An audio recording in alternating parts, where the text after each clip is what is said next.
Attila, it's great that you're here, and you have Michael and George here, and they just finished a couple of shows on Next Best Thing with you here on Think Tech Friday, and we thought we'd take this opportunity to get some feedback on what's going on with MIC. Can you see if you can arrange a discussion along those lines? I will make it happen right now. Here we go. Right. We have Michael Hernandez Soria and George Chalekin. You're from Shop Suey, and the guy who looks like Mr. Smith from The Matrix, which I'm sure you hear a lot. Mr. Anderson. I have not heard that one before, but okay, I'll accept it. Yes, there you go. It's a compliment. It's good. He's had a very good. Successful career. I forget the guy's name. Okay. But we're here to talk about a pretty serious topic, which is the Manoa Innovation Center, which is run by HTDC, the High Technology Development Corporation. A lot of acronyms. But all three of us are actually tenants there. So in some form, I think you got a really big office. You're virtual? Is that what it is? No, we have a small office, Suite 141. And then I have a small office too. I had a big office, then a smaller office. And, I'm not there all the time. So I thought maybe it'd be good to sit down and we could talk about what the mood is at MIC. What do you guys think? How does it feel there since we got just about a year left before UH takes over completely? And have you noticed anything different or changing in the past year? I mean, we have a great office there, and I think for me, being new to Hawaii, I didn't know that Manoa Innovation Center existed, and then almost as soon as we got in there as a tenant, our business the growth just started accelerating for our business. We were able to recruit better people, just everything started coming together for us, and it's an amazing place. And what I didn't know that it was sort of case closed and that UH was going to be taking over it. I'm really surprised to hear that, because it just doesn't seem like it would make sense to me. I think every university that I know of, I mean, I went to Duke and I'm a very involved alum at Duke University.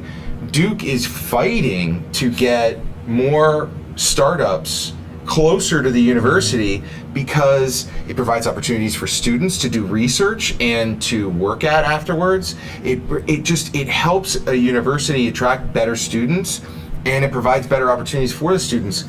I can't understand that if you had something as successful as the MIC already, why on earth they would choose to move it out if they had other options. It just doesn't. And I don't know what the background is, so I'm totally speaking just from my own experience, so it doesn't seem to make sense to me. Well, how about you? What do you feel? It's background pressure right now. I mean, I think everybody that's in there is kind of focused on the day-to-day and running their business. I like the other tenants. We're the kind of people that have a lot of energy, I think, and we can complement each other, even though sometimes I think we're in vastly different kinds of businesses. You're gonna hit the same kind of problems somebody else hits. For me, it's usually, hey, we've got a bunch of product, we've got to move. What do you guys do with social media? Do you have any tips? That kind of thing. There is some cross-pollination. There's some good energy. The people that run the joint are great. We love them. I feel the same way. It's kind of the business community, the university community, and the investment community that come together to make any entrepreneurial environment successful. And if we're going to be dismembered, I'm concerned. I wouldn't know where to go. Where do you find a good rent, a reasonable rent, and all of the other? We've got high-speed internet. We've got all kinds of other facilities that make an incubator or startup make sense. Well, so what are you going to do in a year and a half or a year or so? Get big fast. Get big fast. So maybe it's a good thing. Maybe it's a good kick in the pants. Like, you got this amount of time to build your customer base and start making some real money. I think we have to look at it that way. And maybe, a year from now, when we're pricing out square footage in Chinatown, we'll come back and revisit it. But hopefully this is one of those things that's not a done deal. Maybe there's some way we can appeal to the powers that be. It's possible. I just wonder. I mean, you've testified on behalf of the MIC. What are the other options? What have they considered, and why are they doing this? Well, the way I see it, that it really has to do with the lease. So they were put on a 25-year lease. Was it 23 years ago or 24 years ago, something like that? And then that lease was from UH for the facility. And what that means is that they had that amount of time to, I guess, show their worth, and then they would revisit it that amount of time later. Now, to extend the lease, it has to go through several.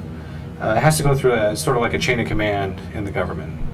So I'm not a politician. I don't understand exactly how it works, but all I know is that there's a House, there's a Senate committee, there's this committee, there's that committee, and if it makes it through all the committees, you can get either an extension or whatever. Now, last year they tried to get an extension, and it was extended. I think it got through a few committees, and then eventually they just decided not to even look at it. So it's so difficult to even get. Yeah, I think it was like the finance committees. They decided, well, we just don't have time to even look at this. And so that's where it got kind of knocked down. And at that time, MIC also had Yuka, at the helm, which she's got a lot of clout. And she's a great person. She's now gone, so I think they're in limbo in terms of leadership, and a few other things changed over there. So I'm not exactly sure if they have that kind of momentum to do that again for this upcoming session. So I'm pretty sure that's where they stand. So I mean, if anyone knows anything else, feel free to put a comment on our website, thinktechhawaii.com. But how do you feel it's going to play out for you guys? Michael, George. I don't know. I mean, I'm concerned that we've established a base of operations, and we've got some good relationships both internally with the other inhabitants and the folks that run the joint, and I'm a foosball table. Well, Michael, do you feel that your business would have grown if you had been working out of your home or your garage the same way as it did for you now? It would have been more difficult. I think we've been very fortunate. Would we have been as fortunate without the MIC? I don't know. I do know they've been incredibly supportive, and it's a great place to come to work, and there's an environment there that's definitely very supportive, and it's clear that there's a lot of good things that are coming out of there, and I'm really surprised that the real reason is complacency, and that this is happening by default merely because nobody is even looking at it. That's I mean, you seem angry. It's disappointing. It makes me sad to think that just like it's purely out of inertia that something that clearly a lot of people want to see happen is just not happening. That's how it works. And when I testified, I went up and I said, all of us as a group, we drive out from the west side. So we drive all the way out from Eva Beach, Cunha, and we'll spend an hour and a half in traffic sometimes just to get to the office. That's how much we feel that it's of value. So if we feel it's that valuable, why doesn't anyone else, right? So are you raising the bigger question about really how friendly Hawaii is to entrepreneurs, how friendly Hawaii is to startups? I mean, business aside, established business aside, just we're in that tenuous position of trying to get something off the ground. And I think, like you said, the fact that you've got a conference room to bring clients into confers legitimacy. The fact that you've got an address confers legitimacy. Besides your garage, I think there's so much that it does just in terms of the structure itself that we're going to lose big. It is, I don't know if I'm angry, disappointed is probably the right word, kind of stunned really, maybe more than anything. I'm still trying to process that they're really gonna pull the plug, and hopefully we can find a way. Maybe this is our call to action. Let's try to subvert that. It really doesn't make any sense for the state. It doesn't make sense for the entrepreneurs. It doesn't make sense to the university. I mean, like you were saying with Duke. I almost want to make T-shirts like the Save Ferris deal. I can help you with that. It feels like there's a cause here that, at least some people feel passionate about. Maybe that's what we do. Maybe this is the cause. We'll tilt at that windmill. Well, I think if they're not going to get that land lease extension, then the next logical step is to find someplace else to transplant.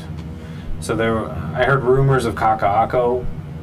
You know, if anyone's heard of rumors, email me. I've heard that rumor Yeah. too. I heard You it from a completely different direction. But Kaka'ako would be cool. I mean, Yeah. I think it's less about the location. I love Manoa, but I think it's more about just kind of providing some sort of an infrastructure for businesses that don't have the ability to afford one. Because I mean, you're putting your money into so many other things, and I'm sure you're stretched as thin as we are. I'm sure you've been there for longer, so maybe you're stretched a little bit.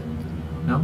Me, Rich, I'm getting there. All right. So going on. Because of the MIC, because you've been able to find a really good rent and flexible office space and all the other goodies that go along with it. Well, that's the thing. I mean, we're there night and day. We're working late. We had another guy in here a couple weeks ago. We bumped into each other at midnight in the lunchroom. He was sleeping down there. The stinky lunchroom, and that's why we brought him on the show. Yeah. But that is what makes it great. When you're there at 10, 11 o'clock at night, at midnight, there are other people there. You don't feel so alone. Yeah. And that's part of what keeps you going in a startup is you're working harder than you can imagine. And it's really nice to know that there are other people going through what you're going through too. And to have that support is really helpful. If you're home alone doing this, it's just not the same. And it's hard to motivate yourself. You put a camera on downtown at 5 p.m. I used to work downtown. You watch the lights just go bang, bang, bang, bang, bang as the cleaning crews go from top to bottom. Yep.